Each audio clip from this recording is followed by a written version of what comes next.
भयानक डायन की कहानी। बहुत समय पहले उत्तर भारत के एक सुदूर क्षेत्र में नवराजपुर नाम का एक गांव था। ये गांव घने जंगलों से घिरा हुआ था। यहाँ के लोग सरल, ईमानदार और मेहनती थे, पर उनके जीवन में हमेशा एक भय का साया मंडराता था। जंगल के भीतर रहने वाली एक भयानक और रहस्यमयी डायन कालीरात्रि का आतंक पूरे गांव में व्याप्त था। उसकी डरावनी कहानियां पीढ़ियों से चली आ रही थी। कालीरात्रि का रूप अत्यंत भयावह था। उसकी लंबी, उलझी और घनी काली जटाएं उसके चेहरे को ढक लेती थी। उसकी चमकती लाल आंखें अंधेरे में जलती हुई प्रतीत होती थी। नुकीले नाखून और उसकी गहरी, गुर्राहट जैसी आवाज ने उसके व्यक्तित्व को और भी डरावना बना दिया था। कहते हैं उसकी छाया भी किसी को लग जाए तो वह बीमार हो जाता था। रात के सन्नाटे में उसकी हंसी पूरे गांव में गूंज उठती थी। गांव के लोग सूर्यास्त होते ही अपने घरों में बंद हो जाते थे। घरों के दरवाजे लोहे की सलाखों से मजबूती से बंद किए जाते थे। हर घर में ताबीज, नींबू मिर्च और राख के सुरक्षा उपाय किए जाते थे।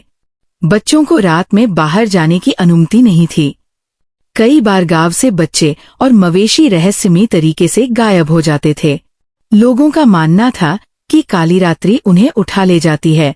एक दिन गांव का सबसे साहसी युवक अर्जुन, जिसने अपने जीवन में अंधविश्वास को कभी नहीं माना, इस रहस्य का पता लगाने का निश्चय करता है।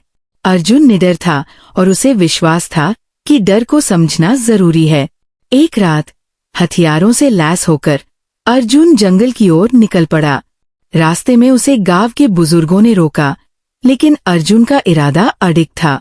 जंगल के गहरे अंधेरे में चलते हुए अर्जुन को एक कुटिया दिखाई दी, जो रहस्यमयी रोशनी से जगमगा रही थी।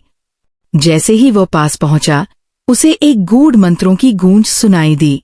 अर्जुन ने झांककर देखा, कालीरात्रि एक रहस्यमयी पुस्तक से मंत्र पढ़ रही थी। उसके आसपास काले धुएं की परत छाई हुई थी। अर्जुन ने साहस कर आगे बढ़ने का निश्चय किया। अर्जुन ने पुस्तक पर नजर डाली। वह समझ गया कि यह कोई साधारण डायन नहीं थी। पुस्तक में अंधकार की शक्तियों का रहस्य छिपा था। अचानक कालीरात्रि ने अर्जुन को देख लिया। उसकी लाल आंखों ने अर्जुन के साहस को परखा। अर्जुन ने उसे भय के बिना देखा और पूछा, तुम कौन हो और क्यों गांव में भय का कारण बनी हो? कालीरात्रि ने अपनी कहानी सुनाई। कभी वो गांव की ही एक साधारण लड़की थी, जिसका नाम काली था। गांव वालों ने उस पर झूठे आरोप लगाए थे। उसके परिवार को अपमानित किया गया था और समाज ने उसे निर्वासित कर दिया था।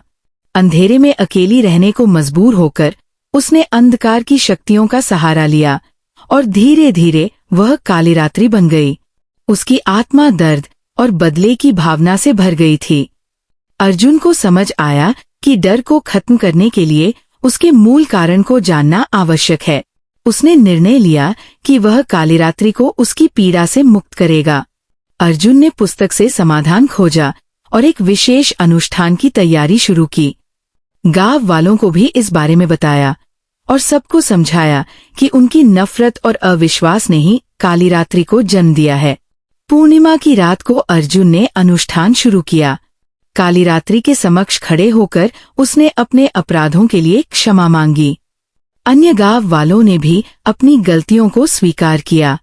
कालीरात्रि की आंखों में आंसू भर आए। उसकी आत्मा को शांति मिली और धीरे धीरे उसका स्वरूप बदलने लगा। उसकी आत्मा आकाश में विलीन हो गई। कालीरात्रि के अंत के बाद गांव में फिर से शांति और खुशहाली आ गई। जंगल सुरक्षित हो गया और लोग रात में भी निर्भय होकर काम करने लगे। अर्जुन को गांव का रक्षक माना गया। उसने गांव के बच्चों को सिखाया कि डर को समझकर ही उसे खत्म किया जा सकता है। सीख: यह कहानी सिखाती है कि डर और नफरत की जड़ें अक्सर हमारे ही भीतर होती है। किसी के प्रति अन्याय और अविश्वास उसे अंधकार की ओर धकेल सकता है। सच्चाई, सहानुभूति और क्षमा से ही अंधकार को मिटाया जा सकता है।